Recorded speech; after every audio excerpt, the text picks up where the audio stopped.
প্রথমেই আজকের সবচেয়ে আকর্ষণীয় ছবিগুলো দেখে নিই। ওড়িশার পুরীতে রথযাত্রার প্রস্তুতি জমজমাট। প্রথমেই যে ছবি দেখব, আমি পিসিআরকে দেখাতে বলবো নতুন রথের ছবি। প্রভু জগন্নাথ, বলভদ্র এবং সুভদ্রা মহারানীর জন্য নতুন রথ তৈরি হয়েছে, 3টি নতুন রথ। সেই ছবি দেখে নিন। প্রথমেই নতুন রথ, সেই রথ নিয়ে যাওয়া হয়েছে মন্দিরের সামনে, জগন্নাথ মন্দিরের সামনে। এই রথে চড়ে আগামীকাল মাসির বাড়ির উদ্দেশ্যে রওনা দেবেন জগন্নাথ, বলভদ্র এবং সুভদ্রা। এই রথে চড়ে সেই নতুন রথ তৈরি হয়ে গিয়েছে। সেই নতুন রথ আজ পুরীর জগন্নাথ মন্দিরের সামনেও পৌঁছে গিয়েছে। আরও একটা ছবি দেখাই। ওড়িশার নবনির্বাচিত মুখ্যমন্ত্রী মোহন চরণ মাঝি, তিনি আজ রথযাত্রার প্রস্তুতি পুরীতে গিয়ে সরেজমিনে খতিয়ে দেখেছেন। এবং শুধু তাই নয়, যে পথ ধরে জগন্নাথ মন্দির থেকে গুন্ডিচা মন্দির পর্যন্ত এগোবে রথ, সেই পথ নিজের হাতে ঝাঁটা দিয়ে পরিষ্কার করেছেন ওড়িশার মুখ্যমন্ত্রী মোহন চরণ মাঝি। সেই ছবি এই মুহূর্তে দেখতে পাচ্ছেন। ওড়িশায় এবারই নির্বাচনে সরকারের ক্ষমতার হাত বদল হয়েছে এবং নতুন মুখ্যমন্ত্রী হয়েছেন এই মোহন চরণ মাঝি। তিনি মুখ্যমন্ত্রীত্বের কিছুদিনের মধ্যেই রথযাত্রার মতো এই বিরাট উৎসবকে সামনে পেয়েছেন এবং তিনি নিজে গিয়ে সরেজমিনে সেই প্রস্তুতি খতিয়ে দেখেছেন এবং নিজের হাতে ঝাঁটা তুলে নিয়ে সেই পথ পরিষ্কার করেছেন নিজের হাতে, যে পথ দিয়ে আগামীকাল প্রভু জগন্নাথের রথ এগোবে মাসির বাড়ির দিকে। আরও একটা ছবি দেখাবো, সেই ছবিটা পুরীর জগন্নাথ মন্দিরের ছবি। রথযাত্রা উপলক্ষে কিভাবে মন্দির সেজে উঠেছে, মন্দির চত্বর, মন্দিরের আশপাশ, গ্র্যান্ড রোড, সবটা কিভাবে সাজিয়ে তোলা হয়েছে এই রথযাত্রাকে কেন্দ্র করে, সেই ছবি এই মুহূর্তে দেখতে পাচ্ছেন। গোটা পুরী জুড়ে, গোটা শ্রীক্ষেত্র জুড়ে সাজো সাজো রব।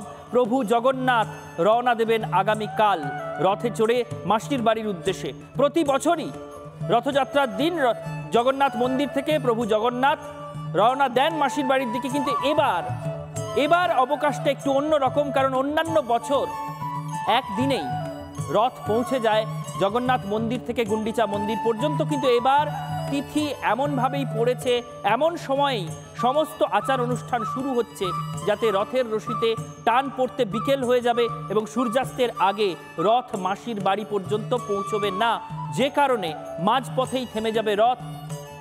আগামীকাল নয়, আগামী পরশু আবার নতুন করে রথ টানা শুরু হবে এবং আগামী পরশু বিকেলের আগে দুপুরের দিকে রথ গিয়ে মাসির বাড়িতে পৌঁছবে।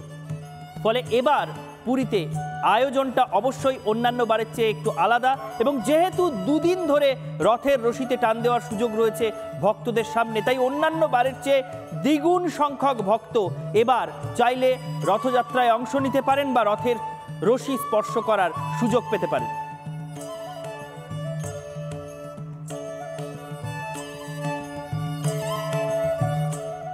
তাঁর দৃষ্টি সর্বত্র, জগতের নাথ সদা জাগ্রত। বিগ্রহের ওই কালো দুটো চোখ আমাদের ভয় মুক্ত করে। মনে হয় যাই হয়ে যাক, প্রভু জগন্নাথ আছেন, সব ঠিক হয়ে যাবে। কিন্তু স্নান যাত্রার পর ভগবানের জ্বর, নিভৃত যাপন, তাতে কি ভগবানের চোখেও একটু ক্লান্তির ছাপ পড়ে? রথযাত্রার আগের দিন প্রত্যেক বছর নেত্রোৎসব পালিত হয়। এই আচারের সময় দেবতাদের চোখ নতুন করে আঁকা হয়। নেত্র উন্মিলন উৎসব যেন দেবতার জাগরণকে সূচিত করে। যেমন মহালয়ায় দেবী দুর্গার চক্ষুদানের মধ্যে দিয়ে দুর্গোৎসবের সূচনা হয়, সেরকমই এই নেত্রোৎসব ও তারপর বিগ্রহের রূপটান অনুষ্ঠান, যার পোশাকি নাম নবযৌবন উৎসব। এবছর তিথি অনুযায়ী একই দিনে নেত্র উৎসব, অর্থাৎ আগের দিন নয়, রথযাত্রার দিনই এই উৎসব এবং সেই সঙ্গে নবযৌবন বেশ দর্শন এবং রথযাত্রা। আজ রাত 2টায় শুরু হচ্ছে নেত্র উন্মিলন উৎসব, তারপর হবে নবযৌবন বেশ উৎসব। মহাযোগ বা সর্বার্থ সিদ্ধি যোগের যে সময় এসেছে রথযাত্রার দিন এবং তারপরের বেশ কিছুটা দিন, তা বিশেষ তাৎপর্য বহন করে। আমরা জানি ভারতীয় দর্শন অনুসারে, ভারতীয় জ্যোতিষশাস্ত্র অনুসারে বা ভারতীয় বৈদিক পরম্পরা অনুসারে বিশেষ দিনে যখন বিশেষ নক্ষত্র সংযুক্ত হয় তখন সেটাকে আমরা বলি সিদ্ধিযোগ। একই সঙ্গে বিশেষ দিন, বিশেষ বার, বিশেষ নক্ষত্র এবং সূর্যের বিশেষ অবস্থান যদি যুক্ত হয় এবং সেই সঙ্গে যদি চন্দ্র দর্শন যুক্ত হয়, তখন সেটাকে বলা হয় সর্বার্থ সিদ্ধি যোগ, যা এবছর 6 জুলাই এবং 7 জুলাই সেই সময়ের মধ্যবর্তী সময়ে আমরা সর্বার্থ সিদ্ধি যোগ দেখতে পাচ্ছি। প্রশ্ন হচ্ছে যে এই সর্বার্থ সিদ্ধি যোগে কী হবে? ভারতবর্ষে চন্দ্র এবং সূর্যের একটি অবস্থান এবং সেই পরিপ্রেক্ষিতে পৃথিবীর অবস্থান বিশেষ গুরুত্বপূর্ণ। সেই জন্য এবারের যে সর্বার্থ সিদ্ধি যোগ পড়েছে, সিদ্ধি যোগ আমরা প্রায় প্রতি সপ্তাহে বা প্রতি 15 দিনে পেতে পারি, কিন্তু সর্বার্থ সিদ্ধি যোগ আমরা সবসময় পেতে পারি না। শুনলেন পুরাণ গবেষক মানস ভট্টাচার্যের কথা। তিনি ব্যাখ্যা করছিলেন যে এবারের এই যোগকে বিশেষ মহাযোগ কেন বলা হচ্ছে, কারণ সর্বার্থ সিদ্ধি যোগ তিনি একটা বিশেষ পরিভাষা ব্যবহার করছিলেন, সর্বার্থ সিদ্ধি যোগ। প্রত্যেক সপ্তাহে বা প্রতি 15 দিনে একটা নির্দিষ্ট দিন আসে যেদিন বিশেষ নক্ষত্র বিশেষ রাশিতে অবস্থান করে এবং সেই দিনকে সিদ্ধিযোগ বলা হয়। এছাড়া সূর্য এবং পুষ্যা নক্ষত্র একই লগ্নে একই রেখায় অবস্থান করছে কিনা সেটাও একটা সুসময় বা শুভ তিথি হিসেবে গণ্য হয়। এবারে রথযাত্রা এমন দিনে পড়েছে যেদিন সিদ্ধিযোগ এবং সূর্য বা অন্যান্য নক্ষত্রের অবস্থান একই দিনে সব রকমভাবে শুভ হিসেবে পরিগণিত হচ্ছে। সেই জন্য শুধুমাত্র সিদ্ধিযোগ নয়, এই দিনকে সর্বার্থ সিদ্ধিযোগ বলা হচ্ছে।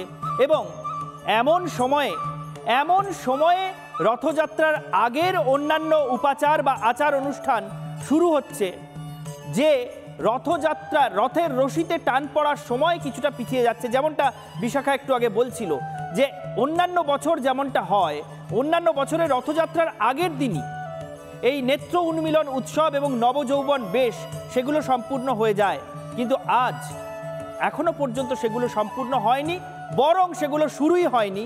আমরা একটু নির্ঘণ্টটাও দেখে নেব। এবছর আজ রাত 2টোর পরে গিয়ে শুরু হবে নেত্র উন্মিলন উৎসব, তারপরে হবে নবযৌবন বেশ, এবং তারপর 7 জুলাই মানে রবিবার সকাল থেকে কিভাবে রয়েছে নির্ঘণ্ট। রবিবার সকাল 11টা নাগাদ রথ প্রতিষ্ঠা করা হবে। আজ একটু আগে ছবি দেখাচ্ছিলাম যে রথগুলিকে জগন্নাথ মন্দিরের সামনে এনে রাখা হয়েছে, সেই রথ প্রতিষ্ঠা করা হবে সকাল 11টায়। তারপর দুপুর 1টা 10 মিনিটে পহণ্ডি বিজয়, অর্থাৎ মন্দির থেকে প্রভু জগন্নাথ, সুভদ্রা মহারানী এবং বলভদ্রের যে বিগ্রহ সেগুলোকে রথ পর্যন্ত নিয়ে আসা হয় যে প্রক্রিয়ায়, তাকে বলা হয় পহণ্ডি বিজয়। এবং মন্দির থেকে রথ পর্যন্ত পৌঁছতে কিন্তু প্রায় 2-2.5 ঘন্টার একটা প্রক্রিয়া রয়েছে। বিকেল 4টে নাগাদ ছেঁড়া পহরা, অর্থাৎ পুরীর রাজা তিনি এসে সোনার ঝাড়ু দিয়ে পথ পরিষ্কার করবেন। আজকে ওড়িশার মুখ্যমন্ত্রী পথ পরিষ্কার করলেন, কিন্তু কালকে পুরীর রাজা এসে পথ পরিষ্কার করবেন সোনার ঝাড়ু দিয়ে। সেই ছেঁড়া পহরার পর বিকেল 4:40 শুরু হবে রথযাত্রা। সেই পরম শুভক্ষণ, সেই পরম মাহেন্দ্রক্ষণ যখন প্রভু জগন্নাথ তার রথে চড়ে রওনা দেবেন মাসির বাড়ির উদ্দেশ্যে, ভক্তকুল যখন 3টি রথের রশিতে টান দেবেন, সেটা বিকেল 4:40। কিন্তু শাস্ত্র মতে সূর্যাস্তের পর আর কোনো শুভ কাজ হয় না। সেই জন্য বিকেল 4:40 যখন রথের চাকা গড়াতে শুরু করবে, তারপরে সূর্যাস্তের আর খুব বেশিক্ষণ বাকি থাকবে না। বিকেল 5টা, 5:30 বা সন্ধে 6টার মধ্যে সমুদ্র সৈকতে যখন সূর্য ডুবতে দেখা যাবে, যেখানে রথ থাকবে সেখানেই থেমে যাবে রথের চাকা। প্রভু জগন্নাথ, প্রভু বলভদ্র এবং সুভদ্রা মহারানী রাত কাটাবেন রথেই এবং পুরীর পথেই। ভক্তকুল, দৈতাপতিরা, পুরোহিতরা প্রত্যেকে জেগে থাকবেন রথগুলিকে ঘিরে। পরদিন সকালে আবার নতুন করে পুজো হবে, পরদিন সকালবেলা আবার নতুন করে ভোগ হবে এবং তারপর আবার রথ যাত্রা শুরু করবে গুন্ডিচা মন্দিরের দিকে, অর্থাৎ মাসির বাড়ির দিকে। এবং সোমবার দুপুরের পরে রথ গিয়ে পৌঁছবে মাসির বাড়িতে, অর্থাৎ 2 দিন ধরে রথযাত্রা।